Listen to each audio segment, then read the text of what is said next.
السلام عليكم. انتهى موسم ريال مدريد رسميا بعد خسارة الفريق من فريق باريس سان جيرمان بطل اوروبا في نصف نهائي بطولة كأس العالم للأندية. رحلة استمرت ل6 مباريات، شاهدنا في هذه ال6 مباريات اسماء تألقت واسماء اخرى في نفس الوقت لم تكن على قدر التوقعات وعلى قدر الامال. 6 مباريات كانت كفيلة لنا بانها توضح الافكار والخطط حول فريق وحول تشكيلة الفريق وحول الاسماء الذي سيعول عليها الفريق والمدرب الجديد لريال مدريد في الموسم المقبل. ومن خلال هذا الفيديو سنفصل وسنلخص كل ما جرى وكل ما حدث في مشوار فريق ريال مدريد في كأس العالم للأندية. وإذا أنت ما كنتش فاضي في طيلة هذا المشوار لفريق ريال مدريد في كأس العالم للأندية فهذا الفيديو هو المناسب لك وهو الملخص الشامل لمشوار الفريق في كأس العالم للأندية. من خلال هذا الفيديو سنعطي أهم النقاط الإيجابية اللي خرج بها فريق ريال مدريد من هذه البطولة، في نفس الوقت كذلك سنتحدث عن النقاط السلبية اللي جرت وحصلت وشاهدناها في بطولة كأس العالم للأندية من قبل فريق ريال مدريد. لذلك عدنا مرة أخرى، تغير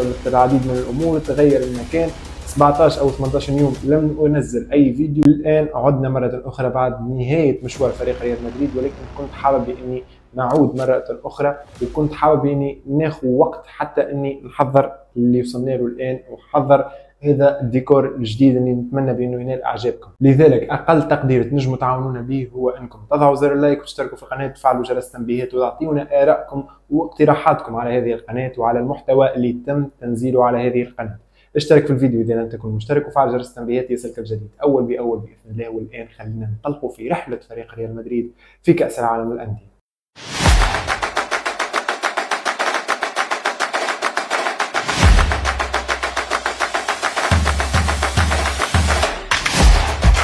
أول جزئية نحب نبدأ نتحدث بها إنه إحنا شاهدنا آخر مباراة وآخر رقصة للساحر اللاعب المايسترو لوكا مودريتش. لوكا مودريتش اللي كان ليه فيديو كامل نتحدثوا فيه على هذا اللاعب. أول جزئية مش نبدأ نتحدثوا عليها هي اللاعبين اللي برزوا وتألقوا وعطاوا انطباع إيجابي جدا وعطاوا حضور قوي جدا في بطولة كأس العالم للأندية. ولهنا مش نتحدثوا عن 3 أسماء هي كانت الأبرز في فريق ريال مدريد في كأس العالم للأندية، والاسم الأول هو بكل تأكيد المدافع الجديد بالنسبة لفريق ريال مدريد اللاعب دين هويسون، اللاعب الذي برهن للجميع بانه رهان فريق ريال مدريد على هذا اللاعب كان في محله، بانه الصحافه لم تقم بتضخيم هذه الصفقه، بانه لاعب يستحق كل الهاله الاعلاميه وكل الهاله التسويقيه اللي تمت من اجل اتمام هذه الصفقه. لانه شاهدنا من خلال هذه البطوله بانه فريق ريال مدريد تعاقد مع مدافع شاب، مدافع طويل القامه، مدافع صلب قادر في انه يخلص لك الكرات الهوائيه. في نفس الوقت شاهدنا العديد من التدخلات الحاسمه بالنسبه للاعب دين هويسون من خلال مباريات كأس العالم للأندية.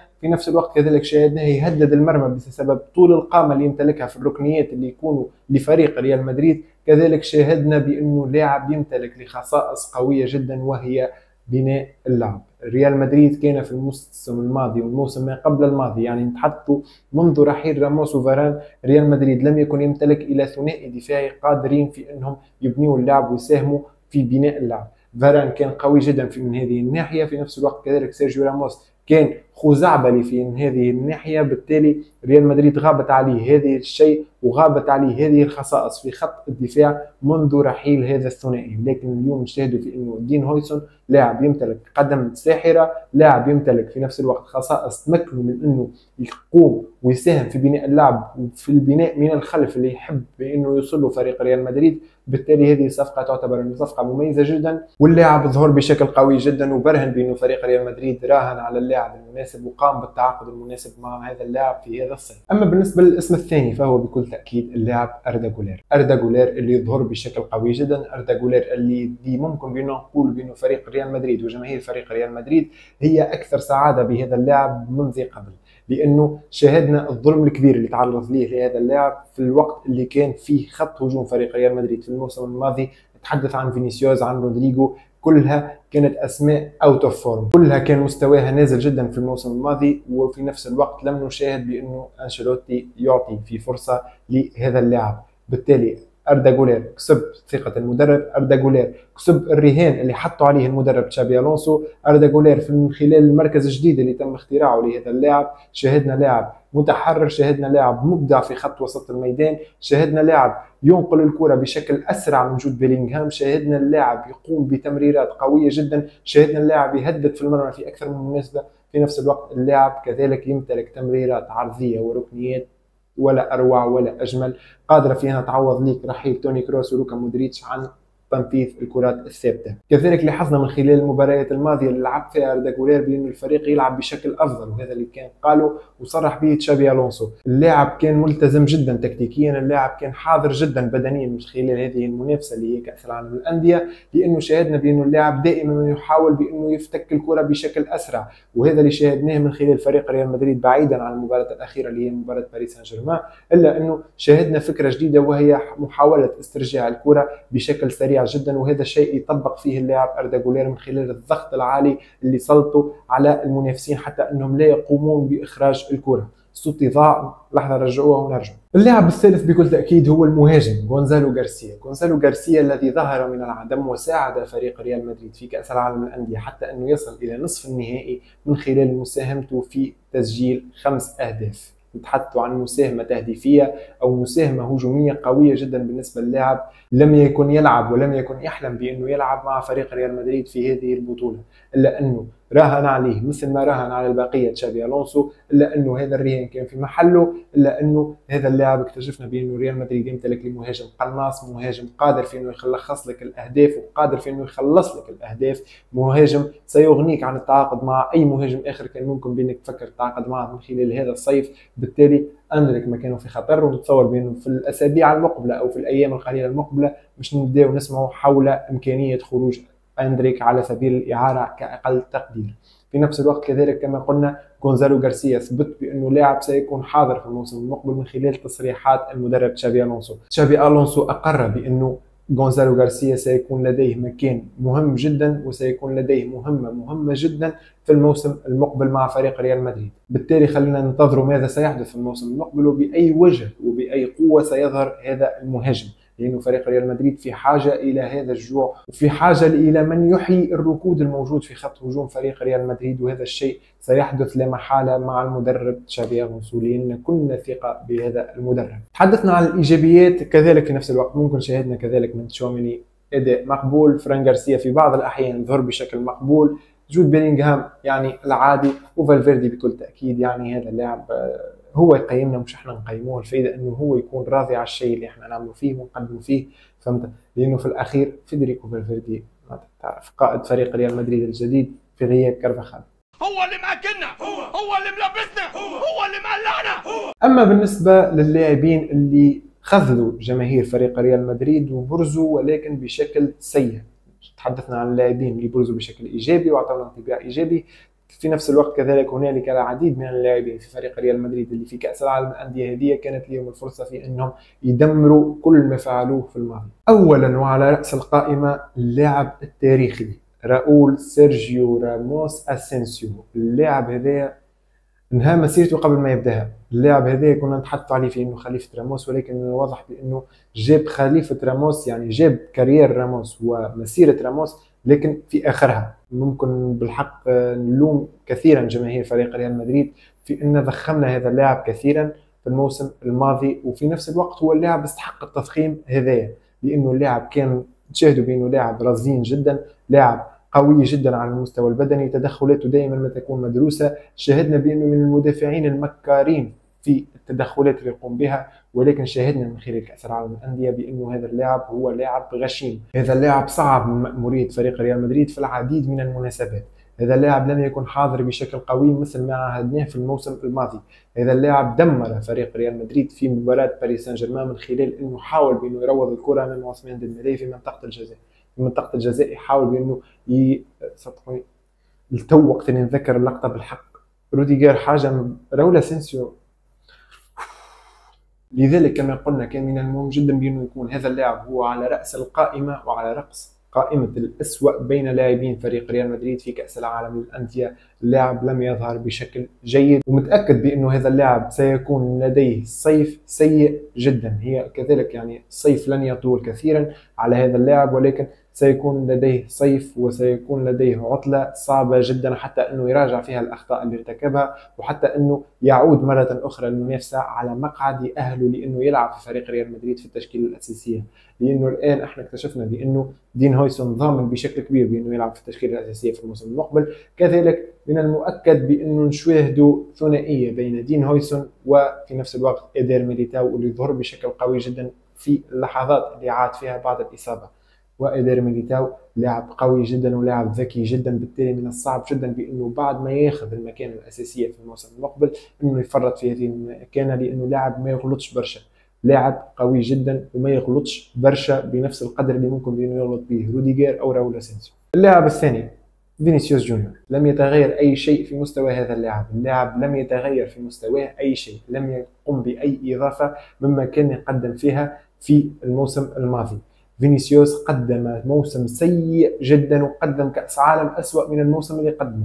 اللاعب ظل يلعب بنفس الأنانية، فينيسيوس يلعب ب 20% من مستواه و10% من مستواه. اللاعب في هذا الموسم لم يكن يمتلك لا للظهور البدني أو لا للحضور البدني ولا في نفس الوقت كذلك للحضور الذهني. اللاعب شاهدناه يلعب بأنانية، في نفس الوقت يلعب بنفس الستايل اللي يلعب به في المباريات الماضية مع كارلو أنشيلوتي. اللاعب لم يطبق إلى حد الآن أفكار المدرب والأفكار اللي حاول بأنه يطبقها المدرب من خلال اللاعبين. اللاعب في نفس الوقت تعلم فازة جديدة، تعلم لقطة جديدة في انه يوصل لمنطقة الجزاء ويكسر ويشوط على اليمين، ومش حتى قريبة، يعني ما تكونش حتى الكرة قريبة، يعني الكرة تجوي في التماس. لذلك كما قلنا فينيسيوس كان سيء جدا في كأس العالم للأندية، وقدم موسم للنسيان، وعلى اللاعب في انه يصحح اموره كذلك ويقضي في هذا الصيف وهو يشتغل على مسيرته، لانه مسيره هذا اللاعب مهدده بانها تنتهي بشكل ابكر بكثير جدا من مسيره نيمار ومن مسيره رونالدينو، لانه هذا اللاعب قوي جدا ولاعب مبدع ولاعب كما قلنا بالون دور ماتيريال، وهو ما كان يستحق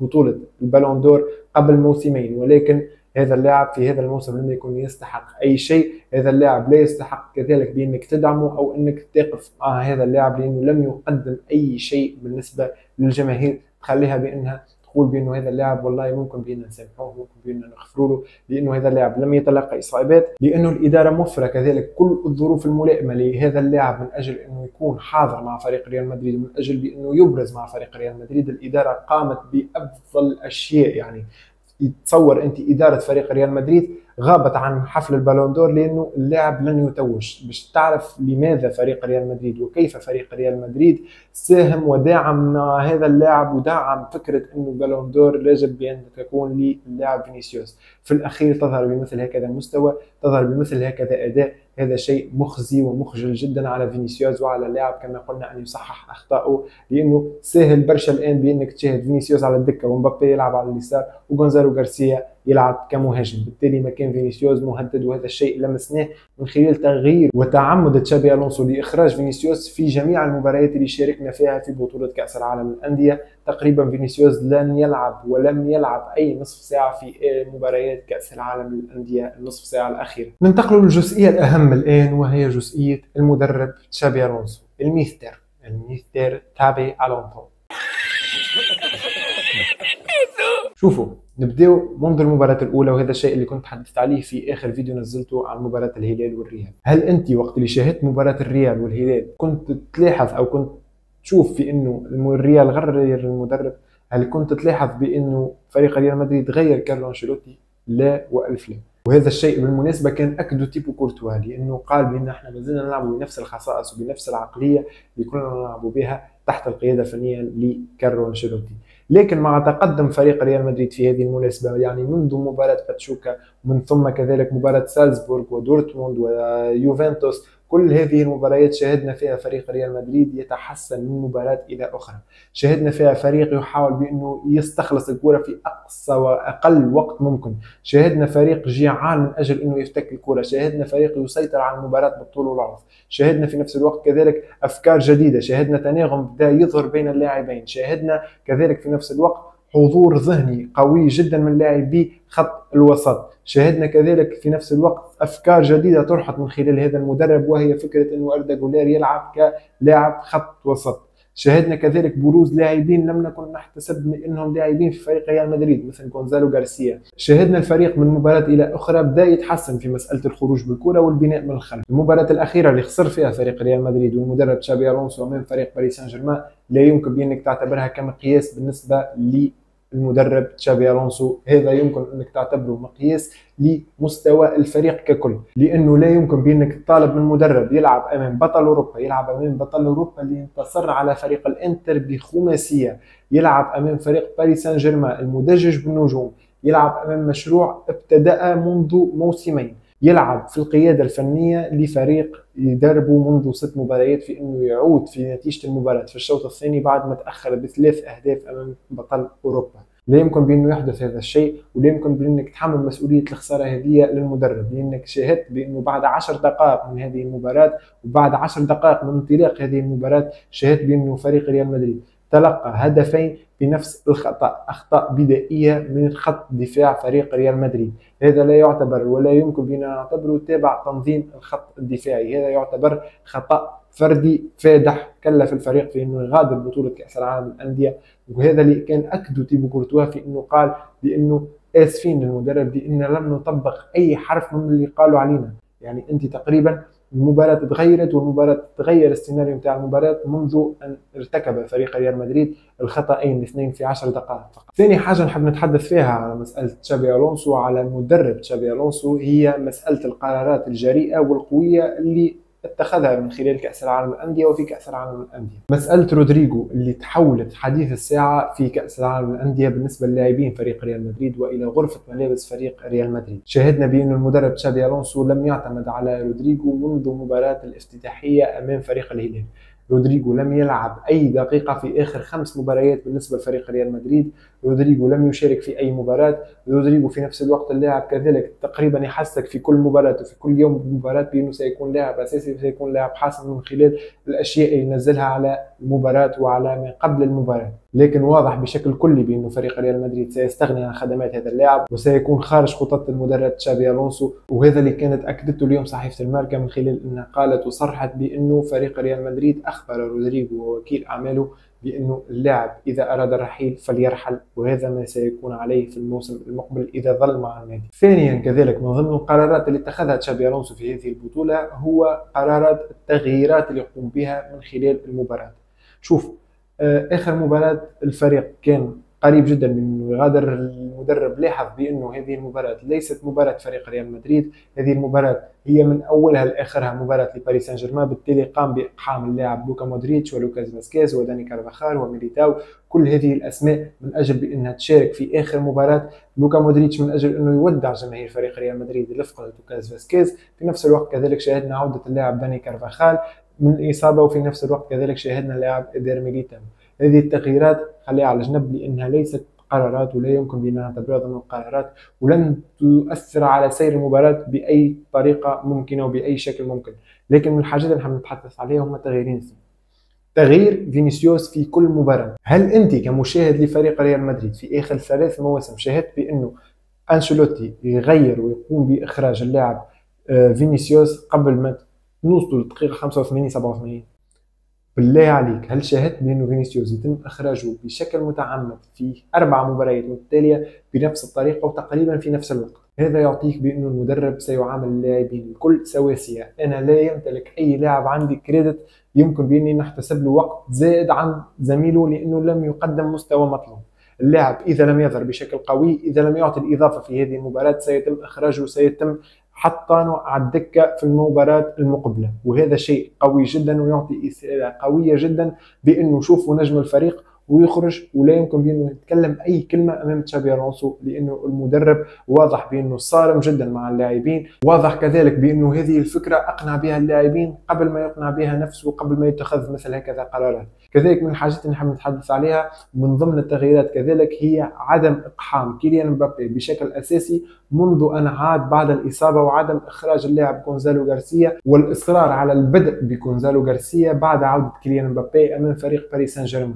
لأنك بديت بغونزالو غارسيا اللاعب اللي كافأته من خلال أنك بديت به في هذه المباراة، لأنه قدم مستوى قوي جدا وظهر بشكل مميز جدا في بطولة كأس العالم للأندية. بالتالي المدرب تشابي ألونسو يحسب له بأنه وضح للإدارة بأنه مسيطر على غرفة الملابس، وضح كذلك للأعلام بأنه لا يوجد نجم في الفريق الآن، الفريق سيكون بشكل متساوي حتى أن نحصل على أفضل نتيجة ممكنة ونحصل على أفضل فريق ممكن بأنه ينافس في الموسم المقبل على البطولات اللي مش يلعب فيها فريق ريال مدريد. بالنسبة للحوصلة اللي نجم نخرجوا بها ونلخصوا بها كل الأحداث وكل ما جرى في كأس العالم للأندية وكل المشاكل اللي ما زالت متوفرة في فريق ريال مدريد في كأس العالم للأندية، هما بكل تأكيد ملف خط الدفاع وفي نفس الوقت كذلك مسألة لاعب خط وسط. فريق ريال مدريد عليه إيجاد التوليفة المناسبة في خط الدفاع، وهذا الشيء اللي لاحظناه من خلال بأنه المدرب والإدارة بكل تأكيد سرعت عملية التعاقد مع اللاعب كاريراس قادما من نادي بنفيكا، اللاعب الذي سيكون بشكل رسمي مع وقت إعلان هذا الفيديو وتنزيل هذا الفيديو. لكن واضح كذلك بأن الإدارة تمرر الآن من خلال الصحافة بأنها تحاول التعاقد مع لاعب خط وسط، والريال يبحث عن لاعب خط وسط لاعب بيكون يمتلك لخصائص اللاعب توني كروس، وهذا الشيء موجود في لاعب واحد وأقرب واحد ليه هو اللاعب أنجيلو شتولر. ما زالت نشوف بأنه هذا اللاعب قادر بأنه يأتي إلى فريق ريال مدريد، ولكن في نفس الوقت الصفقة ستكون صعبة جدا على فريق ريال مدريد حتى أنه يتممها. لكن في الأخير خلينا ننتظروا ماذا سيحدث من خلال هذه الصفقة. لكن في الأخير نجم نقولوها على تجربة تشابي الونسو في هذه ال6 مباريات، شاهدنا في بعض الأحيان بأنه هنالك تقدم وفي نفس الوقت هنالك تغييرات بدأت تحدث في خطة الفريق وفي خطة المدرب تشابي الونسو والروح اللي يلعب بها الفريق. لكن كذلك في نفس الوقت شاهدنا مشاكل عديدة جدا على المدرب بأنه يصحح هذه المشاكل، وكما قلنا أبرزها هي التركيز الدفاعي، لأنه هذه المشكلة ستشكل العبء الأكبر على المدرب حتى أنه يصححها. فقط هذا كان رأيي عن مباريات ريال مدريد في كأس العالم للأندية وعن المدرب تشابي الونسو في تجربة كأس العالم للأندية. نشوف بأنه الهزيمة اللي تلقاها فريق ريال مدريد والمدرب الجديد تشابي الونسو كانت مهمة جدا في أنها تحدث، وكان من السيء جدا ومن السلبي جدا بأنه فريق ريال مدريد يحقق بطولة كأس العالم للأندية، لأنه الخروج أمام فريق باريس سان جيرمان على الرغم من أنه الخروج مؤلم، على الرغم من أنك خسرت بالأربعة، إلا أنه هذا فيه إيجابيات أكثر من السلبيات العديدة اللي كنت ممكن بأنك تحصلها، لأنه فريق ريال مدريد عرف واكتشف مرة أخرى بأنه ما زال الطريق طويل حتى أنه يصحح الفريق.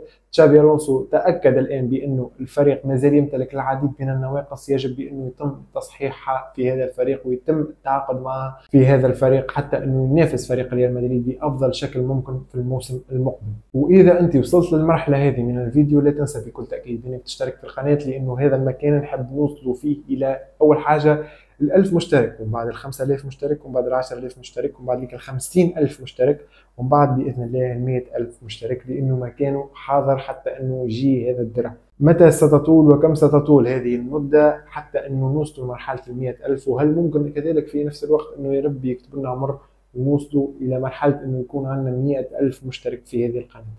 اشتركوا في القناة حتى أنكم تحققوا هذا الحلم البسيط جدا، وانتم تعرفوا بأنه هذا الحلم حلم بسيط. اشتركوا في القناة وفعلوا جرس التنبيهات ليصلك الجديد أول بأول بإذن الله. والآن سلام.